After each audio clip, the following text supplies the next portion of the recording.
Port Elizabeth, Janine Lee. A very good morning to you, Janine. Welcome to Morning Live. So what does this championship status actually mean? It's the first year that this event has actually got that status. But what does it mean? Thanks very much, Valen. Yes, getting championship status for Nelson Mandela Bay is very, very important for the city and for the event. Nelson Mandela Bay now joins 5 countries around the world that have this status. There are 41 global events of Ironman, but only 5 have championship status. And what this means is there are more qualifying points on offer for the pros and the amateurs, so they can qualify for that all-important World Championships in Kona, Hawaii in October this year. So everything to play for, and what it does mean is it attracts the cream of the crop when it comes to the professionals who come to Nelson Mandela Bay because they want to get those extra points so they can get into the World Championships in Hawaii in October. Can you tell us a little bit about what that professional field looks like for this year? Wow, it's the strongest field that Nelson Mandela Bay has ever had for this event. There are about 75 professionals. The majority of them are men, 45 men, and we have 3 of the top 10 finishers from the World Championships in 2013 that are here. And the extra incentive, that World Championship, those points that are on offer. And what a lot of the professionals that have come for this event, many of them are new to the event here in Nelson Mandela Bay. It will be their first time. But for some of the professionals, they've been here 3, 4, 5, 6 times, so very familiar with the course, and maybe that will play to their advantage, those that have been here before.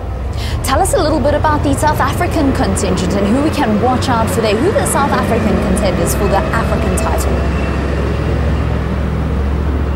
More so, we're probably going to be looking at the South African men's contingent. Only 2 South African women on the cards for the event. Caroline Cole, but I believe that she's injured, and Rihanna Robertson, also South African, taking part as pro women athletes. But if we concentrate on the men's field, we'll look at Kyle Buckingham. He made his debut in Nelson Mandela Bay last year as a professional, and he finished an incredible 2nd position. So I'm sure that Kyle is going to be looking for that top spot on the podium come Sunday.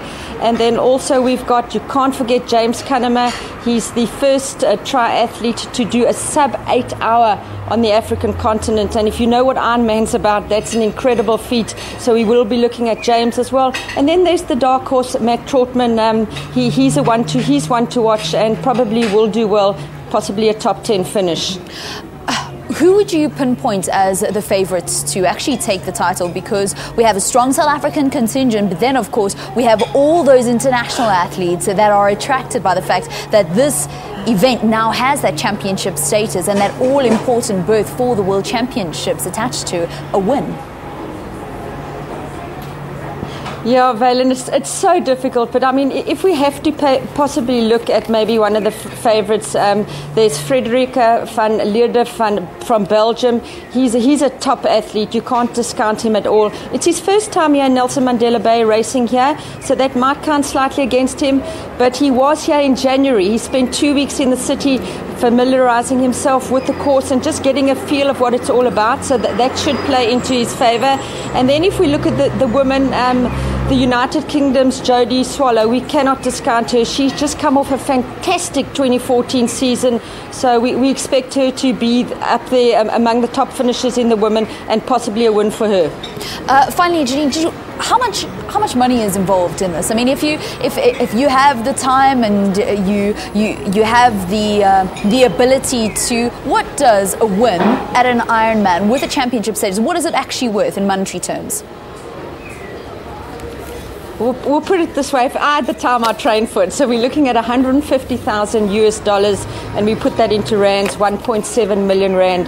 The first man home and the first woman home will each get 400,000 rand. But for them, it's not so much the money. Yes, it does help, but it's just to have that, to be able to say, listen, I have the coveted status. I am the Nelson Mandela Bay Ironman African champion, and that means a lot to them, as does the championship, the qualifying points for Kona come October this year.